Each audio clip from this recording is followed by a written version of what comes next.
Hello, Merry Christmas.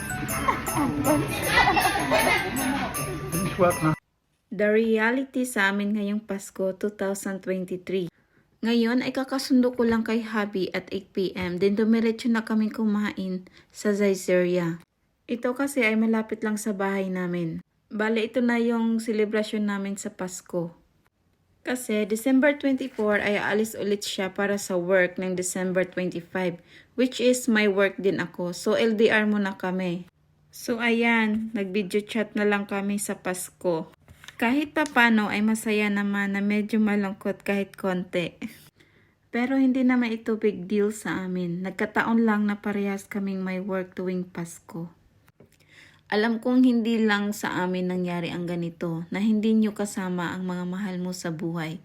Pero ang importante, lagi tayong magdasal at magpasalamat sa Diyos sa mga blessings na binigay niya sa atin. Kaya Merry Christmas everyone! Bye!